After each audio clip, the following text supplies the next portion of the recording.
Hey y'all, I wanted to come on. I wanted to do a full moon energy update. I know the energy has been very heavy.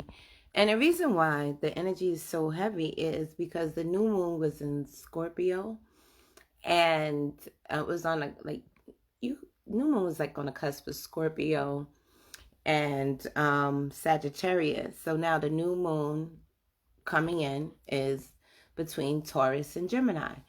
So, what those things were about during the new moon, whatever you were thinking during that period, it's going through a major transformation. If you were thinking about releasing things that no longer serve your highest good, you're going to see the culmination of those things coming up now. Or if you planted any type of seeds of abundance or security, you're going to start seeing the fruits of your labor from that.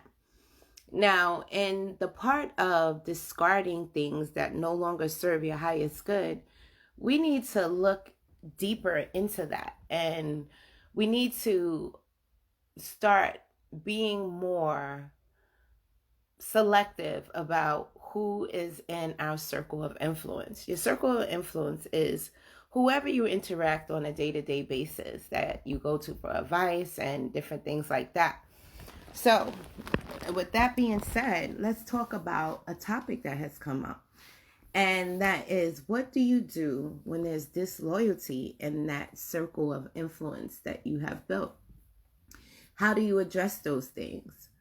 Well, it really depends on the level of betrayal, dishonesty, disloyalty that has come about. And it also depends mainly on people's responses to those things. Like how do you deal with betrayal? A lot of that comes from, again, childhood, your upbringing, childhood woundings, things that you have, patterns that you have received from your environment. And that is how you look at the world. So a lot of our actions that we do on a day-to-day basis are subconscious, and we don't even realize those things are being done. Like, for instance, people with abandonment and rejection issues, they tend to attract codependent relationships, and then they self-sabotage a lot in different things because they want to maintain a sense of control over their environment. They feel that if they could push someone away, that would be better than someone walking away, and they don't realize the act of someone leaving is the trigger, not how the person leaves, but the actual leaving. And then you have to think about, why are you being so triggered by the absence of someone? What type of void were they feeling that you were not feeling for yourself? See, those things happen when you are looking for external validation. Before I got to the step of where I am now, where I feel confident in my abilities and who I am, I relied on my external environment for validation, and I felt like I had to perform for them. Instead of me assessing my environment and seeing if my environment was conducive to my lifestyle, I was doing it the opposite way. After falling flat on my face a lot of times, I realized that I was doing things all wrong, and that the correct way of doing it is to play the role of the observer. Sometimes it's not always necessary for you to act in situations. Sometimes it's for you to just sit back and just see what happens, and observe. See, to me, that's like, for instance, the scientific method, which I don't like. Like, with the scientific method, the first thing you do is you come up with a educated guess on what do you think is going to happen. And it's like, that's backwards. When you should be observing and seeing what happens over and over and over and over and over again. And then you come up with a conclusion, and so that's how we need to live our lives. We need to live our lives in a way where we're constantly making assessments of our environment and seeing if there's any weeds growing. If there are any weeds that are growing in our environment, we have to remove them. And if you allow a weed to continue, it will strangle all the vegetation in your life. Now, these weeds don't always represent external people. Sometimes these weeds are our thoughts, our self limiting beliefs, things that are keeping us from achieving our highest good. And sometimes those thoughts are fueled by your ego. And your ego is your defense mechanism to shield you from being hurt. But a lot of times that ego is put in place to make you feel like, you're not going to win. And it'll cause you to self-sabotage great situations based on you trying to fill that void, that was made by something that happened in your past that created insecurity. So now, anytime that insecurity is triggered, ego steps in to protect your heart from going through unnecessary heartache.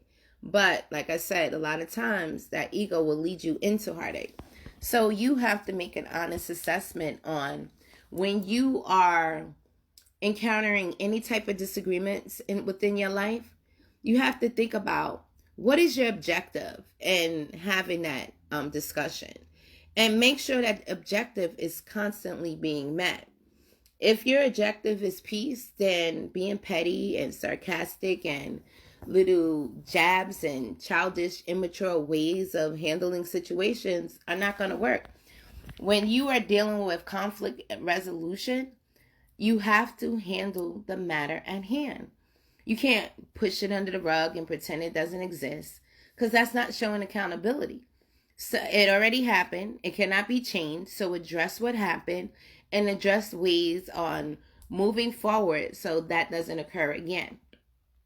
But sometimes, some situations, you are hurt and the hurt is irreparable.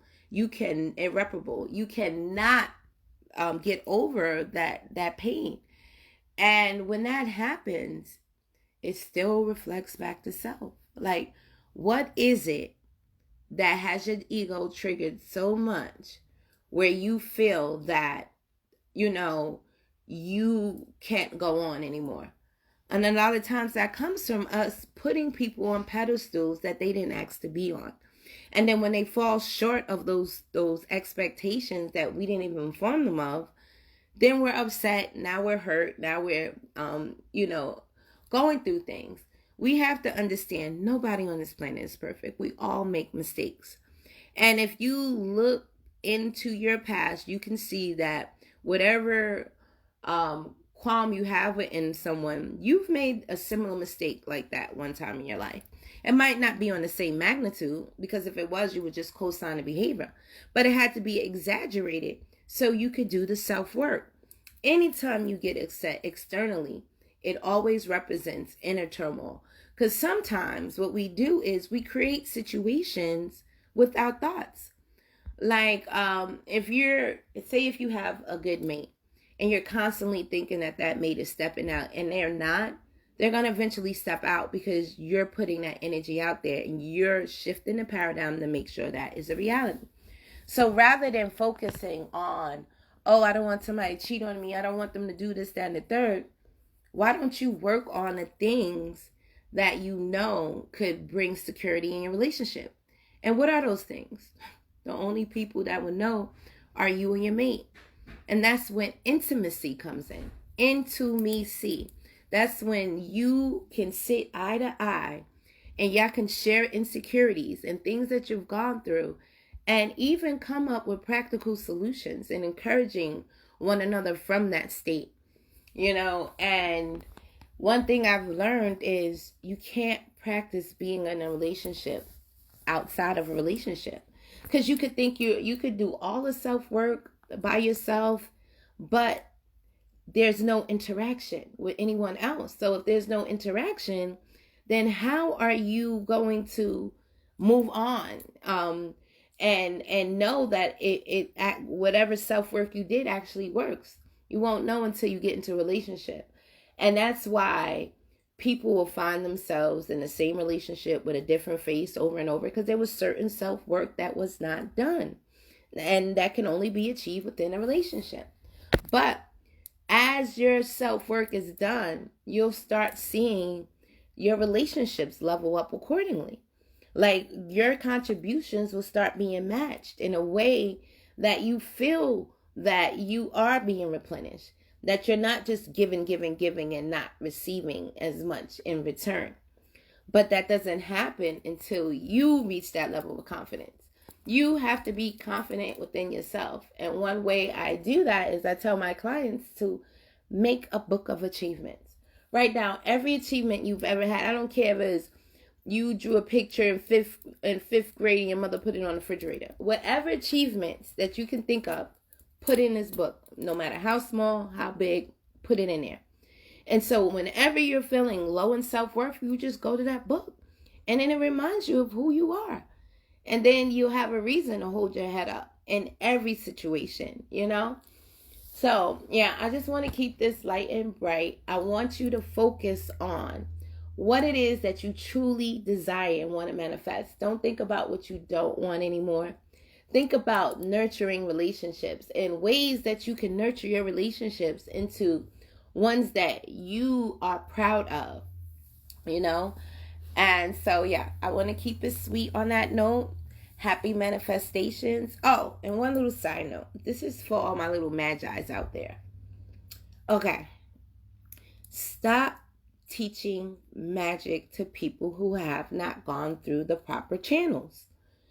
There's levels to it, you know? And one thing that bothers me is where people will create spells to people and they don't know what type of karma that they are interfering with on a planetary global scale. And then they wonder why things come back to them. Because whoever you're putting a spell on, you don't know who that person is on high, on the other side. So the moment you come in with your attack is not going to hit the person that you desire. It's going to come back to you tenfold. So you have to be careful of assisting people and interfering with karma. You know, one thing that my ego, my pride, my confidence will not allow me to do is bind somebody with any type of spell. Why? Because that's taking away a person's free will.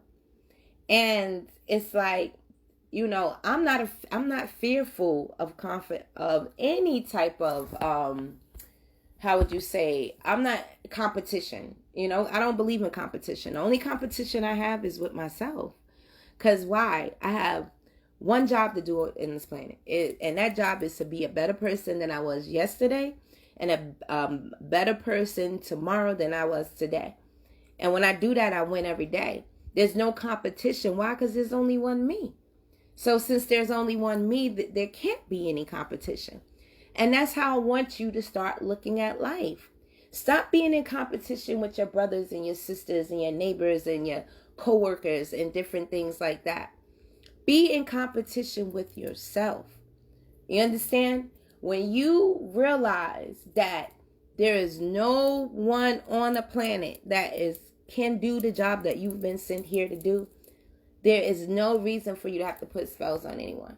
Because you know that what's for you is for you and it will show up. And what's for those people that you assisted is for them and it will show up. I'm not talking about don't do anything for protection because it's needed. Because people are teaching this to people all willy-nilly and people are not understanding the implications of what you do when you have this ability, you know? So I just want you to keep that in mind and in your manifestation, stay high vibrational because we all have this karmic debt that we're trying to clean and we don't need to add to it by further hurting one another back and forth. Let karma do its job sometimes, you know? All right, my lovelies. Until our minds meet again, you have a happy Monday.